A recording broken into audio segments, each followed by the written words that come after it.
오늘 마태복음 21장 19절을 보시면 이렇게 되어 있습니다. 그분께서 한 무화과 나무를 길에서 보시고 거기로 가셨으나 잎사귀 외에는 거기서 아무것도 찾지 못하였으므로 그 나무에게 이르되 이제부터 영원토록 내게서 아무 열매도 자라지 아니하리라 하심에 곧 무화과 나무가 말라버리니 제자들이 그것을 보고 놀라며 이르되 무화과 나무가 얼마나 빨리 말라버리는가 하매. 그리고 마가복음 11장 13절도 함께 보시겠습니다. 마가복음 11장 13절도 보시면은 12절부터 보겠습니다. 이튿날 그들이 베다니에서 나왔을 때에 그분께서 시장하심으로 멀리서 잎사귀 달린 무화과 나무를 보시고 혹시 그 나무에서 무엇을 찾을 수 있을까 하여 가셨으나 그것에 이르러 보시니 잎사귀 외에는 아무것도 없더라. 이는 아직 무화과의 때가 아니었기 때문이더라. 예수님께서 그 나무에게 응답하여 이르시되 이제부터 영원토록 사람이 내게서 열매를 먹지 못하리라 하시니 그분의 제자들이 그것을 듣더라. 오늘 이 말씀으로 열매를 기대하시는 하나님이란 제목으로 잠시 말씀을 나누겠습니다. 오늘 본문은 무화과 나무에 왔다가 열매를 배가 고프셨는지 열매를 찾다가 열매가 없어서 아이씨 화가 나서 무화과 나무를 확 말려 죽여버리는 듯한, 예수님이 그렇게 막 성질을 부리실 스타일은 아닌데 이게 뭘까 하는 생각을 하게 만드는 그런 말씀이라고 할 수 있습니다. 오늘 요즘 우리가 보는 그 성경 구절이 민수기잖아요. 그래서 민수기 말씀을 보다가 발락이 발라함을 시켜서 이스라엘을 저주하게 하려고 했는데 그가 하나님이 택하신 민족을 저주할 수 없었던 그 이야기를 이렇게 보면서 그 누군가가 누군가를 저주하는 그런 것, 그리고 누군가가 누군가를 축복하는 그런 것이 성경 전체에 걸쳐서 꽤 많이 나오고 있다 하는 것을 이렇게 좀 보게 되었습니다. 그러면서 하나님이 한번 택하신 백성은 결코 버리시지 않으시는 하나님. 그래서 유대인을 한번 택하셨기 때문에 절대 버리지 않으시거든요. 심지어 그들에게 오셨던 예수님을 그들이 잡아 죽였을지라도 그럼에도 불구하고 하나님의 선택과 부르심에는 후회함이 없다는 것을 우리가 성경을 통해서 압니다. 마찬가지로 우리도 주 예수님의 보혈로 씻겨서 하나님의 자녀가 되었기 때문에 한번 택하신 하나님의 백성들을 우리가 때로 넘어지고 죄를 짓고 회개하지 않고 마음을 완악하게 하고 계속 이렇게 엇나갈 수 있음에도 불구하고 그 어떤 죄악도 과거, 현재, 미래의 모든 죄를 다 씻으시고 결코 버리지 않으시는 그 하나님을 우리가 동시에 보게 되는 것이죠. 그래서 누군가를 저주하고 축복하는 것에 대한 묵상을 하다가 예수님이 무화과 나무를 저주하셨던 말씀이 떠올랐어요. 그래서 좀 살펴봤습니다. 좀 살펴봤더니 이 무화과 나무에 대해서 제가 이제 아는 게 없더라고요. 그래서 사실 무화과 나무에 따로 관심을 가지고 이렇게 굳이 시간을 들여서 쳐다볼 그럴 일이 없잖아요. 근데 이제 그날 묵상을 하다 보니 오늘은 발라함의 저주에서 예수님의 저주가 떠오르면서 무화과 나무를 이렇게 좀 살펴봤더니 몇 가지 몰랐던 사실을 발견했습니다. 뭐를 하나 발견했냐면 잎사귀가 무성했다는 말은 열매가 있다는 의미다 라는 것을 알았습니다. 우리는 이제 잘 모르니까 아니 잎사귀 무화과 나무에 잎사귀 있다고 원래는 잎사귀가 있다가 잎사귀가 가을에 지면서 꽃이 꽃이 폈다가 지면서 왜 열매를 맺잖아요. 그런데 무화과는 굉장히 특이한 식물이더라고요. 그래서 잎사귀가 무성에 따르면 거기에 열매가 있다는 뜻이에요. 그래서 원래 열매가 먼저 맺히고 나서 잎사귀가 열리기도 한다고 합니다. 전 몰랐어요. 원래 잎사귀가 먼저 맺히고 보통은 그 다음에 열매가 나오잖아요. 근데 무화과는 동시에 맺히거나 아니면은 심지어 열매가 먼저 맺히고 그리고 잎사귀가 생긴다는 것을 알게 됐어요. 그래서 오늘 이 무화과를 조금 살펴보면서 요거 지금 보이십니까? 제가 요거 켜서 보여드리겠습니다. 여기 보시면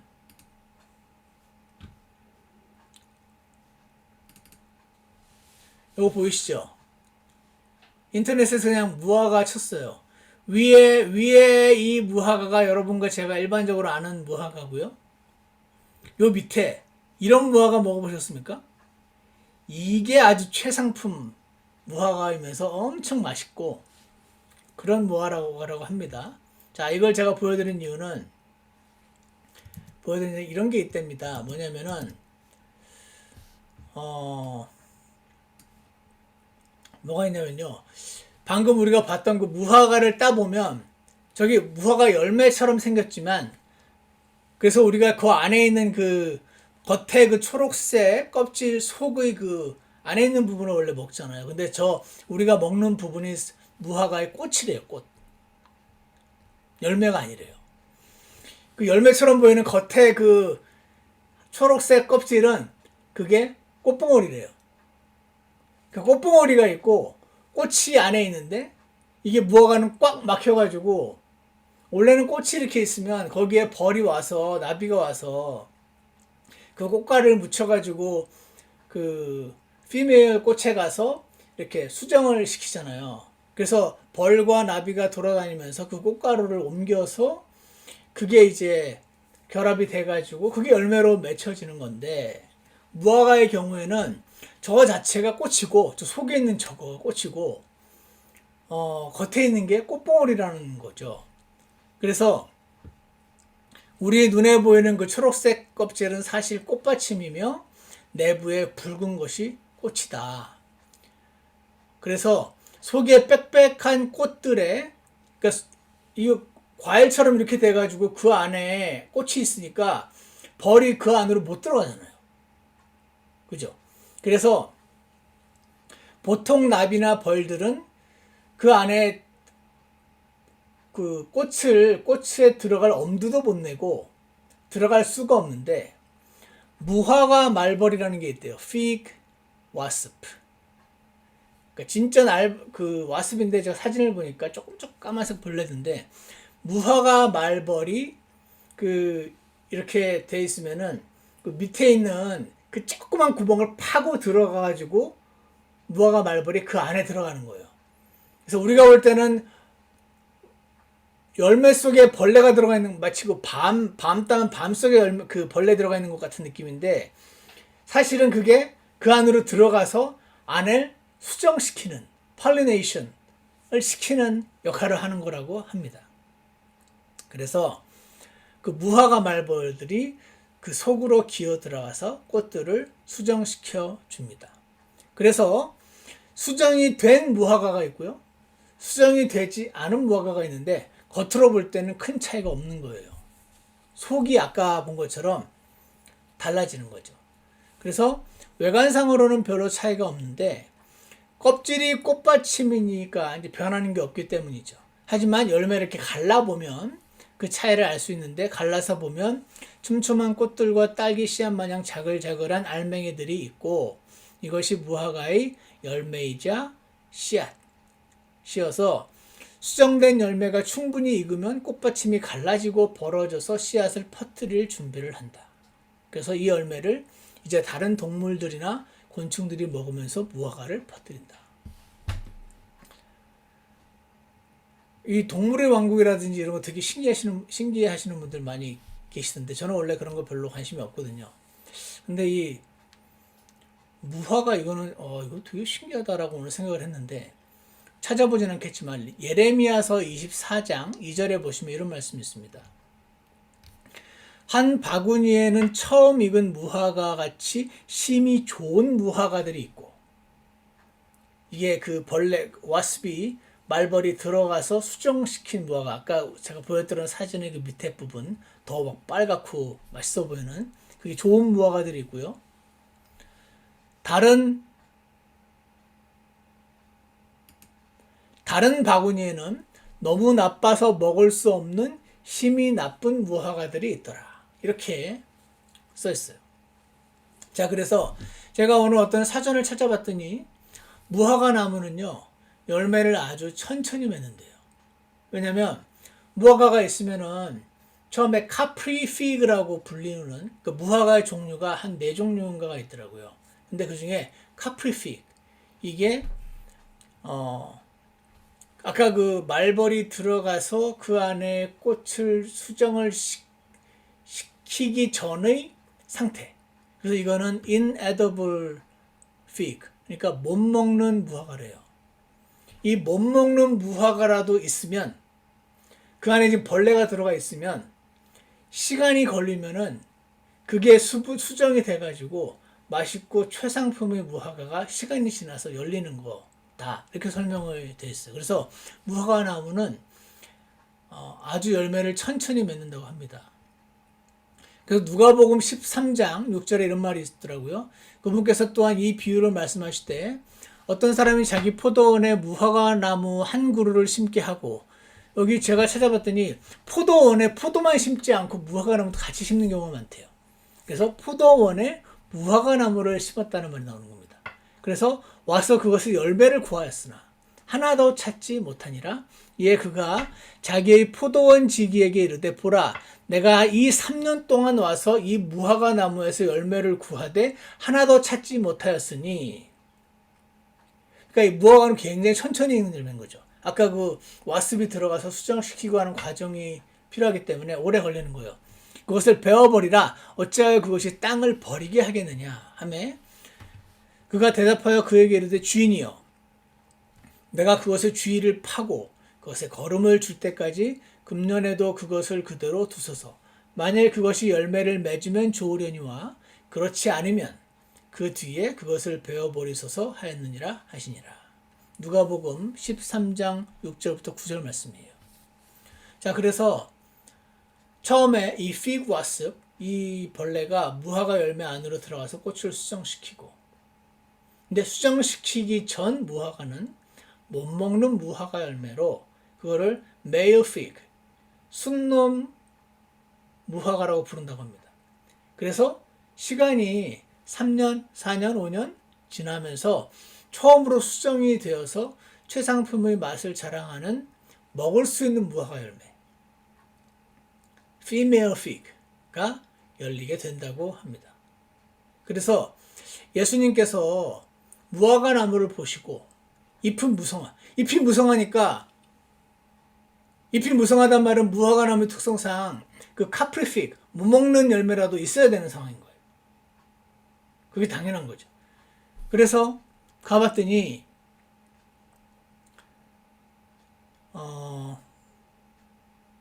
잎은 무성한데 열매가 없는 걸 보셨을 때, 이 마태복음 21장, 이게 예수님 돌아가시기 얼마 전이거든요. 그러니까 6월절 조금 전이에요. 지금으로 치면 3, 4월이죠.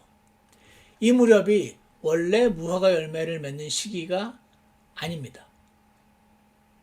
원래 무화과 열매를 맺는 시기가 아니란 말은 그 수정돼서 그 최상품의 무화과가 열리는 거는 그 시기가 아니라는 뜻이죠. 하지만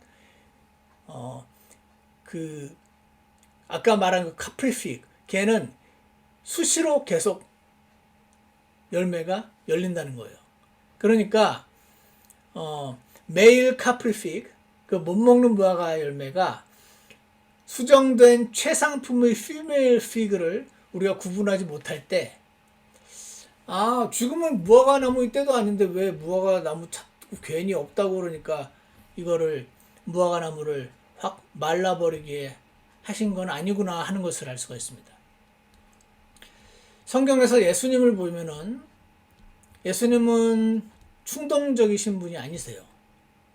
신중하게 말과 행동을 하시고 자신의 행동과 자신이 지금 하는 일들이 구약 성경을 통틀어 봐서 전체적으로 하나님의 이 전체 역사에서 어떤 역할을 하고 있는 건지 자신의 그 발걸음 한 번 한 번, 말 한마디 한마디 하는 것들이 구약의 예언들을 성취시키고 나가는 중이라는 것을 누구보다 잘 아셨던 분이죠. 전에도 말씀드린 것처럼 침례자 요한이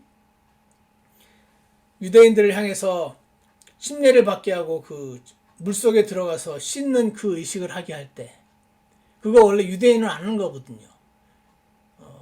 그 이방인이었다가 유대교로 들어오는 사람들을 처음으로 시키는 거란 말이죠. 유대인은 날 때부터 유대인이기 때문에 그걸 한 번도 안 하는 거예요. 근데 그 침례 요한의 그 침례를 받게 한다는 것은 유대인 입장에서는 굉장히 자존심 상하는 거가 되는 거예요. 결과적으로 나를 이방인 취급하는 거야 이렇게 되는 거죠. 예전에 저희는 단순해가지고 이 침례자 요한이 말고 우리 그리스도인들이 받는 침례 있잖아요. 그거는 이제 제가 배운 거는 구원을 받고 나서 침례를 받는 거다. 그러니까 구원 받기 전에 침례 받은 건 아무것도 nothing이다. 그냥 물속에 들어온 거다. 라고 생각을 하고 있었는데 제 집사람이 구원 받았는 줄 알고 침례를 받았었단 말이에요. 근데 나중에 보니까 침례를 받았을 때 구원 받은 상태가 아니었어. 그래가지고 저한테 너 구원 받기 전에 침례 받았는데 그때 그러더라고요. 그래서 제가 So what? 지금 새로 받으면 되지. 그래가지고 저희 펜사콜라에 가서 거기서 받았어요. 근데 나중에 그 얘기를 했더니 많은 분들이 뭐라고 할까?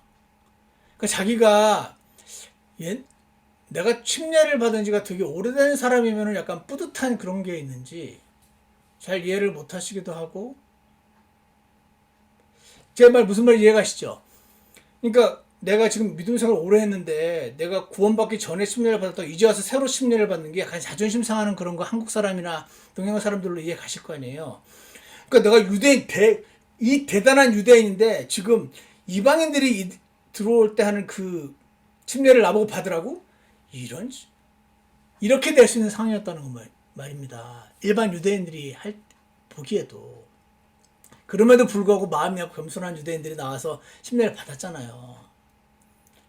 그때 이제 그 바리새인들과 사두개인들이 나와서 뭐라고 할까, 내키진 않는데 억지로 받으러 나왔더니 딱 보니까 회개하지도 않고 침례만 받으려고 한 걸 보고 독사들이 세대야 누가 너희 보고 다가오는 진노로부터 피하라고 알려주더냐 하면서 막 뭐라고 하는 장면이 나오지 않습니까? 그때요 일반인 유대인들이 자존심 상해하는 그 침례를 예수님이 오셔서 침례를 받으세요.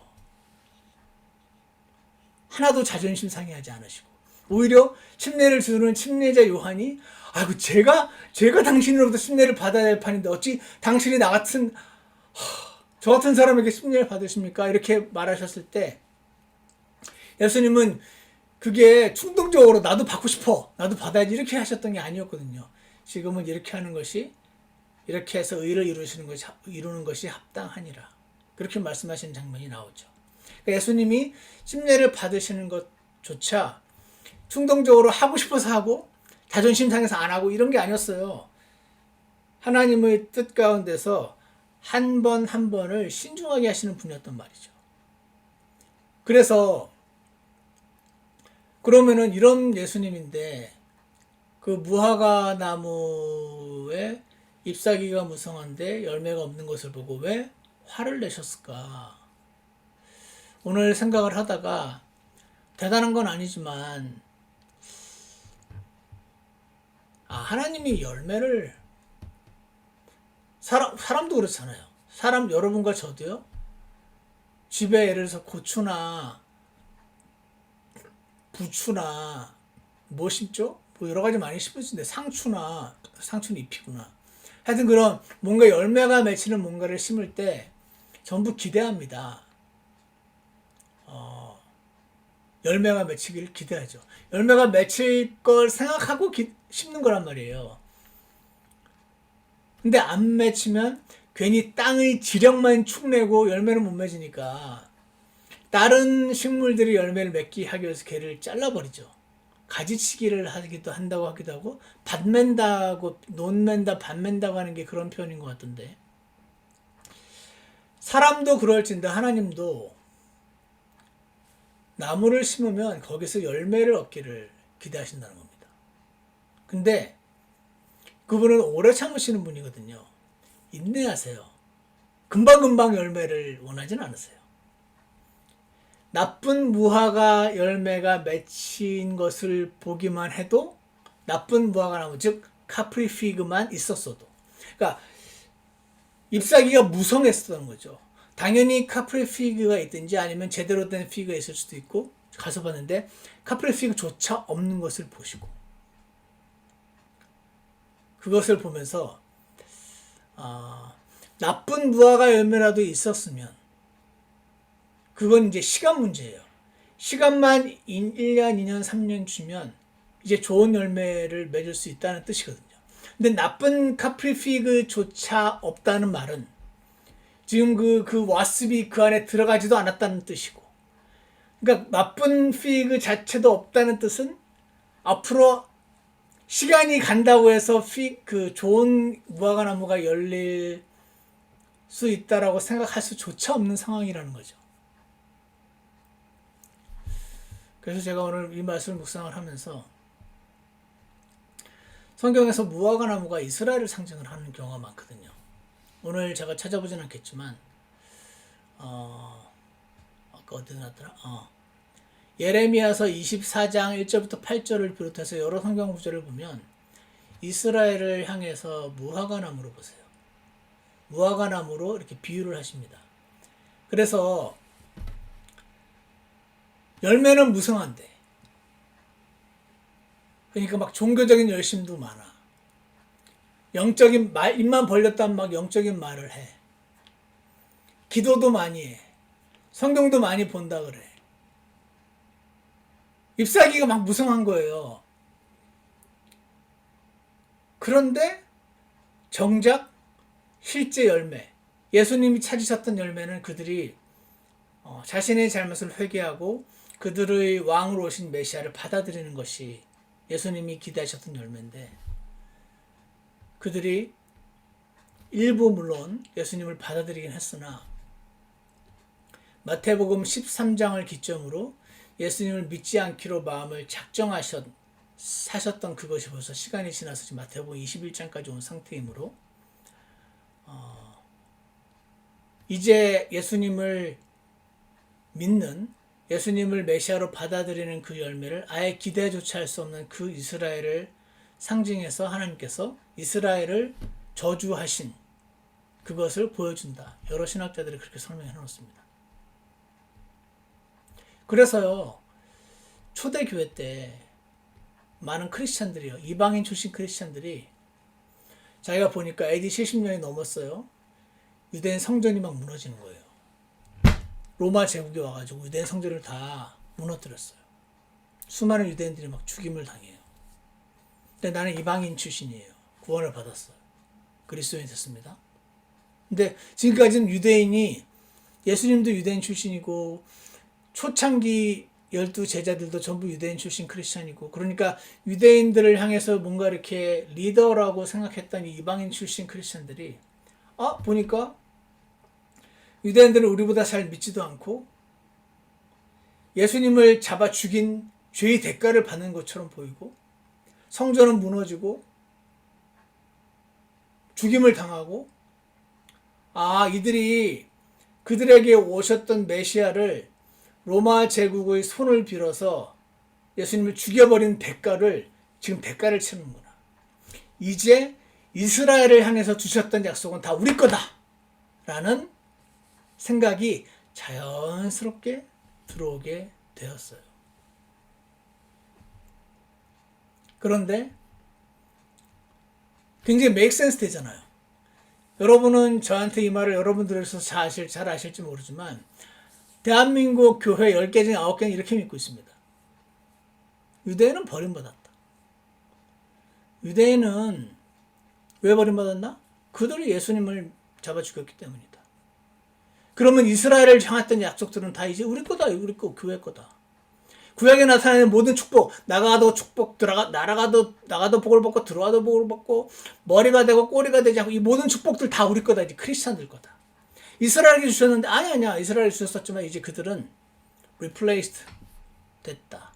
라고 하는 이 굉장히 reasonable하고 logical한 이 생각이 기독교계에 많이 퍼져 있음에도 불구하고, 로마서 11장. 로마서면은요, 예수님이 돌아가시고 나서 사도 바울이 로마 교회에 전한 그 가르침을 기록해 놓은 책이잖아요. 예수님 돌아가신 이후 사건이죠. 이후 책이죠. 거기에 로마서 11장 1절에 하나님께서 자신의 백성을 버리셨느냐? 유대인들 버리셨느냐? 결코 그럴 수 없느니라. 나도 이스라엘 사람이요. 아브라함의 씨에서 난 자요. 베냐민 지파에 속한 자요. 이런 말이 나옵니다. 그러니까 저는 이걸 보면서 우리의 이 논리를 굉장히 조심해야 되는구나. 논리적으로 보면 너무 맞는 말이에요. 저들이 예수님을 죽였으니 이제는 버림받았다. 이제는 우리 크리스찬 이방인 출신 크리스찬들 거다. 모든 약속. 이렇게 주장하는 게 굉장히 리즈너블한데 그럼에도 불구하고 로마서 11장에서 버리셨느냐? 결코 그래서 안 버렸다. 나도 유대인이다. 어떻게든 그들 중에 몇 명이라도 주님께로 이겨오려고 한다. 이런 말씀들이 로마서에 있음에도 불구하고 자, 이 말을 제가 왜 이렇게 길게 하냐면 보세요. 이스라엘을 절대로 버리지 않으십니다. 예수님께서 다시 오시면 우리는 휴거가 되고 대환란이 펼쳐질 때 이때 마지막으로 유대인을 집중적으로 하나님께서 징계하신 다음에 끝에 온 이스라엘이 구원을 받는 장면이 나오는 거예요. 결코 받지 않으시고요. 한번 그들이 예수님을 죽이고 불순종하고 그들에게 들어온 복을 지발로 걷어차긴 했으나 조상들로 인해서 아브라함을 택하셨다는 이유로 그 택하신 아브라함의 자손이라는 이유로 그들을 결코 버리지 않으시는 하나님의 선택과 부르시면은 후회가 없느니라. 그 말씀이 있는 것처럼 이스라엘을 절대로 안 버리신단 말이죠. 그런데 자, 이스라엘 절대로 안 버리신다는 건요. 전체를 얘기할 때고요. 지금 우리가 살고 있는 2022년을 살고 있는 유대인들 가운데는 하나님의 축복을 받지 못하는 유대인들이 굉장히 많아요. 이해가십니까? 1940년대 살았던 나치 유대인들, 하나님이 유대인들을 안 버리셨어요. 그 말은 유대인들을 완전히 버리시고 새로운 민족을 이제 하나님의 백성으로 삼지 않으신다는 뜻이지, 각 시대마다 살고 있던 그 사람들을 향한 축복은 순종하면 축복을 주시고 불순종하면 하나님의 징계를 주시는 거예요. 징계를 주시면 완전히 버리진 않으시는 뜻이지. 우리도 마찬가지예요. 우리도 하나님께서 우리를 구원을 하셨기 때문에 그 어떤 잘못을 해도 지옥을 가거나 버림받지 않는다는 것입니다. 그럼에도 불구하고 지금 각각 세대의 그리스도인들은 순종할 때 복을 받고 불순종할 때 하나님의 징계를 받는 그 기본 원칙이 살아있거든요. 그럼에도 불구하고 하나님께서 오래 참으시고 기회를 또 주시고 도대체 언제까지 나 같은 자를 이렇게 끝까지 사랑해 주시는 건가? 정말 이해가 갈 수 없는 그 하나님의 사랑에 감격하게 만드시고 하는 그 모든 과정이 있음에도 불구하고 제가 오늘 그런 기도를 드렸습니다. 주님, 이스라엘을 영원히 버리지 않으셨지만 각 세대마다 유대인들 중에 축복받은 유대인들이 있고 그렇지 못한 유대인들이 있었던 것처럼 나도 결코 버리지 않겠지만 나도 주님께 붙어 있어서 축복받는 그리스도인으로 살고 싶습니다. 이해가십니까? 주님, 제 세대에서 축복을 받고 싶습니다. 열매를 맺고 싶습니다. 내가 이럴 때가 아니라 하나님은 굉장히 열매를 원하시는구나. 그때 당시 이스라엘을 향했던 열매는 예수님을 받아들이는 것이었지만 이것을 오늘 나에게 적용할 때 하나님, 제가 열매를 좀 맺어야겠습니다. 오늘 그러더라고요. D.A. 칼슨이라는 신학자가 거기 아까 읽었던 마가복음 11장에 지금 아직 무화과의 때가 아니었더라 이렇게 써 있잖아요. 그러니까 무화과의 때도 아닌데 와서 보고 무화과가 없는 걸 보고 무화과 나무를 죽이신 거예요. 이상하다라고 말하는데 뒤에 가서는 그렇게 해놨더라고요. 무화과의 때가 아닌데 왜 무화과가 없냐고 괜히 트집을 잡으신 게 아니고 잎이 무성했기 때문이다. 잎이 무성했으니까 당연히 카프리 피그, 못 먹는 피그라도 있을 줄 알고 오셨는데 그게 없었다는 거죠. 그래서 또 그랬던 거다. 그러면서 이 무성한 잎은 우리의 영적인 말, 영적인 행동, 영적인 생각, 이 모두 실체가 없는, 그렇다고 안 중요하다는 건 아닌데, 이런 것에도 불구하고 하나님은 실제 열매를 원하셨다라는 것을 오늘 주님께서 제게 말씀해 주신 것 같았어요. 발라함은 이스라엘을 저주할 수 없었죠. 사탄도 우리 크리스찬들을 저주할 수 없어요. 왜냐하면 우리를 향한 저주는 예수님이 대신 다 이미 받으셨기 때문에 exhausted, the curse, 예수님 위해서 완전히 다 써버렸어요. 우리를 향한 더 이상의 저주는 없어요. 하지만 그 카프리픽도 없는 무화과 나무를 저주하신 예수님이 그 세대에는 예수님을 받아들이지 않았기 때문에 그들을 리젝트 하신 그 예수님의 모습, 두려운 하나님의 준엄하심을 보여주고 있다는 그런 말인 거죠. 그러니 나를 향한 하나님의 저주는 남아있지 않은데 내 세대는 여전히 징계하실 수 있고 그런 거네. 주님, 저는 제 세대도 축복을 받기를 원합니다. 주님, 제 자녀들도 하나님의 축복을 받게 해주고 싶습니다. 영원한 저주는 예수님 안에서 소진되었지만 주님, 제가 정신을 좀 차려야겠습니다. 오늘 그런 기도를 좀 하게 되었습니다. 열매를 찾으시는 주님을 더 이상 실망시키고 싶지 않습니다. 그런 오늘 기도를 하게 되더라고요. 사랑하는 여러분, 여러분은 어떠신가요? 우리 하나님 굉장히 오래 참아주시잖아요. 저를 보면 압니다. 굉장히 오래 참아주시거든요. 제가 오늘 혼자 나는 카프리 피그는 맺었나? 카프리 피그는 있는 것 같아. 근데 도대체 언제까지 그 상태로 있을래? 이러시는, 그렇게 말씀하시는 것 같기도 하고. 심었으면 열매를 찾는 것이 당연한 것이니, 주님, 제가 하나님께서 원하시는 열매, 이런 것들, 이제는 좀 맺어야겠습니다. 저를 좀 도와주십시오. 오늘 그런 기도를 좀 하게 됐습니다. 여러분도 주님 앞에 한번 나가보시면 좋겠어요. 그래서 공연히 트집 잡으시는 분도 아니고 나쁜 열매, 못 먹는 무화과 나무라도 열리면 그러면 이제 시간만 지나면은 가능해지는 거니까. 주님, 우리에게 열매를 원하실 텐데 이스라엘에 향했던 열매는 받아들이는 거죠. 예수님을 받아들인 것이니까. 우리는 모두 첫 번째 예수님을 받아들인 그 일을 이미 했어요. 그래도 그 이후에 열매를 찾으시는 예수님 앞에 우리 각자가 나아가서 주님이 원하시는 그 열매를 맺어서 주님을 기쁘시게 해드리고 싶다는 고백을 드렸으면 좋겠습니다. 주님을 언제까지나 계속 실망시키는 거 좀 이제 중단하고 그렇게 했으면 좋겠다는 고백도 주님 앞에 드렸으면 좋겠습니다. 기도하겠습니다. 선하시다 하나님 아버지, 오래오래 참으시고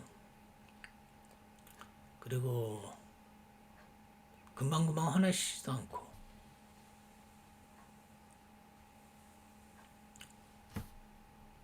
너무 좋고 선하신 하나님 아버지, 오늘 저주는 결코 받을 수 없지만 그 세대별로는 축복을 받지 못함이 가능했었던 것을 살펴보았습니다.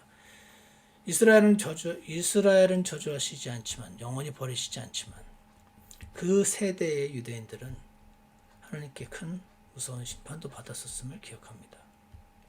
지금 저희도 물론 무서워서 하는 것에는 한계가 있지만 선하신 하나님을 따라가는 것이 가장 합당한 것인 걸 잘 알지만 오늘 말씀은 조금 무겁긴 하지만 열매를 찾으시고 열매를 기대하시는 주님을 실망시키고 싶지 않다는 고백을 우리 모두로부터 얻으시고 우리 삶에서 주님께서 우리에게 원하시는 열매를 꼭 얻으시기를 간절원합니다.